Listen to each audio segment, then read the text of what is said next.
नमस्कार भाइयों।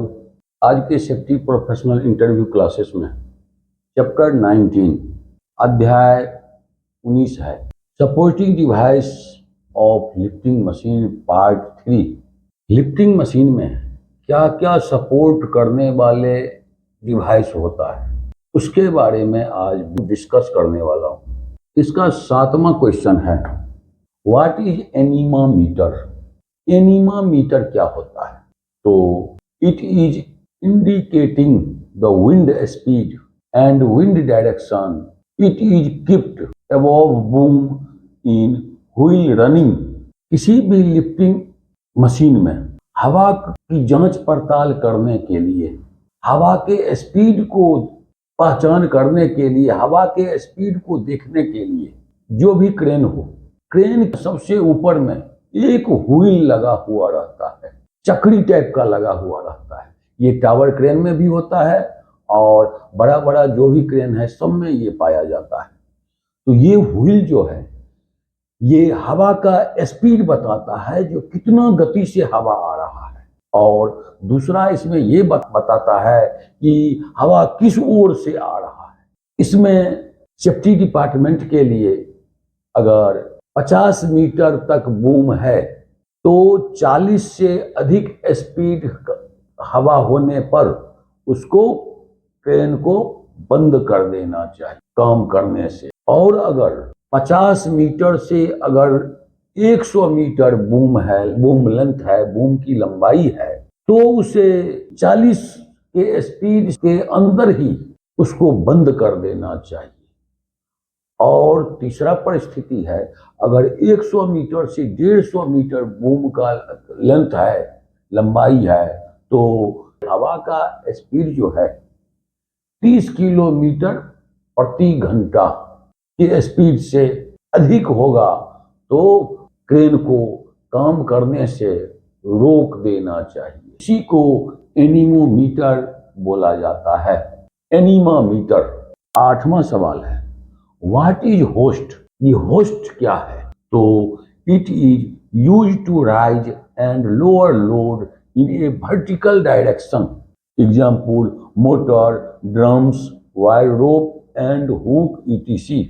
किसी भी लिफ्टिंग मशीन में छोटा बड़ा जो भी क्रेन हो, क्रेन के बूम के ऊपर में यहाँ पर एक ड्रम लगा हुआ रहता है। ड्रम से पहले एक मोटर लगा हुआ रहता है। मोटर क्या करता है? तो ड्रम को घुमाता है और ड्रम में वायर रोप बंधा हुआ रहता है, जो वायर रोप होते हुए हुक तक नीचे तक जाता है। नीचे से हुक से लेकर के वायर रोप, ड्रम, मोटर, ये पूरा फंक्शन को होस्ट बोला जाता है। क्रेन का ये सबसे महत्वपूर्ण पार्ट होता है। इसी के द्वारा किसी भी तरह का नीचे में जो मटेरियल रहता है उसको ऊपर उठाया जाता है। इसी फंक्शन के द्वारा मेन फंक्शन क्रेन का यही है, इसी को होस्ट बोला जाता है। 9वां सवाल है, what is colour code. Colour code क्या होता है? तो it is an inspection procedure to inspect any lifting device.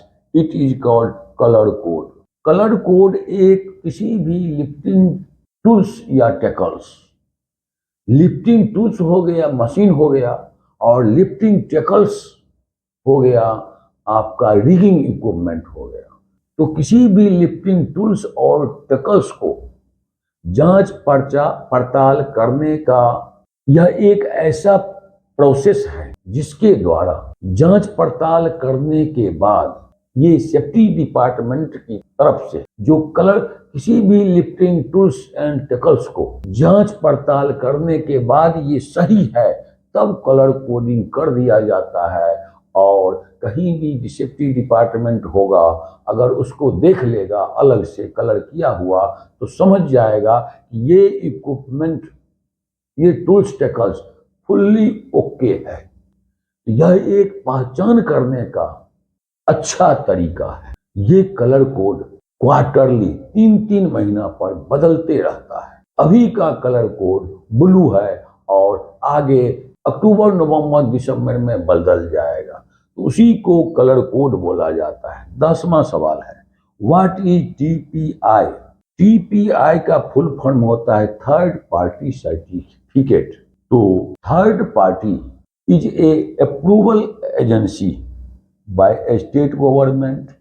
It is inspected and give the test certificate for any lifting tools and टेकल्स।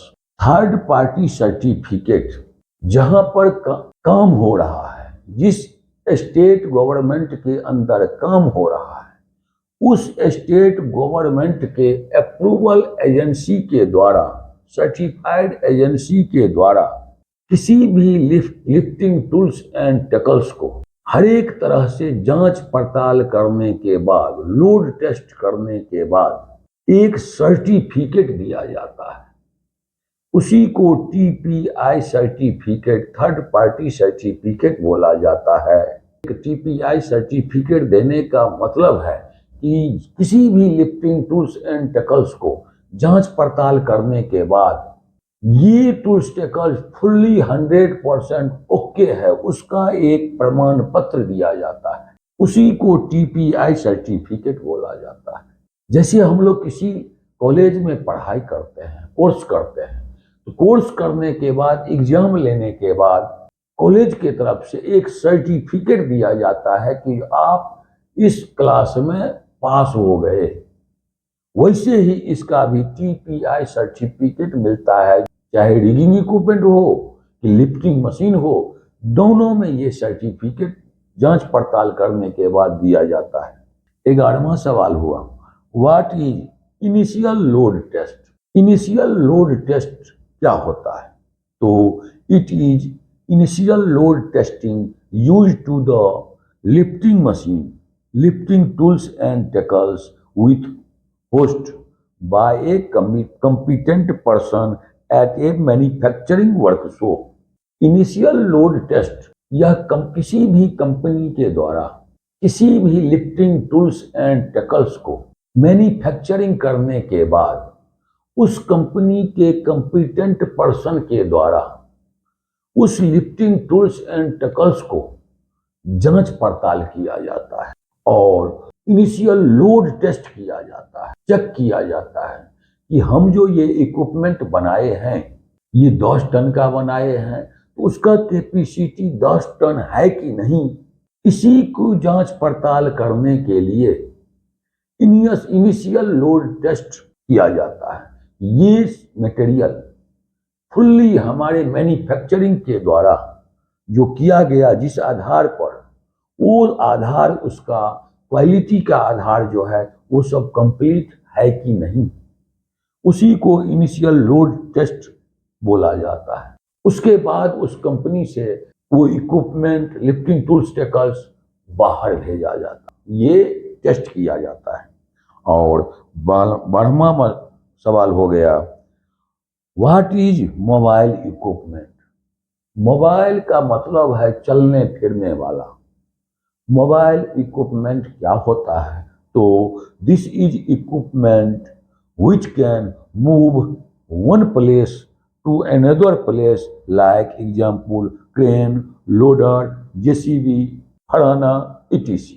Mobile crane जो होता है, चलने फिरने वाला जो क्रेन होता है, वह ऐसा क्रेन होता है या मशीन होता है, कोई भी इक्विपमेंट होता है जो एक जगह से दूसरा जगह आसानी से ले जाया जा सकता है, उसी को मोबाइल इक्विपमेंट बोला जाता है। तो आप लोग थोड़ा इसको ध्यान से देखिए और एक एक बात पर थोड़ा थोड़ा अगर नज़र दे दीजिएगा तो ये जो है नॉलेज अच्छा आ जाएगा। और इस नॉलेज को दूसरा जगह भी शेयर कीजिए, जो दूसरा को भी जानकारी मिले। तो आपको वीडियो देखने के लिए थैंक यू, बहुत बहुत धन्यवाद।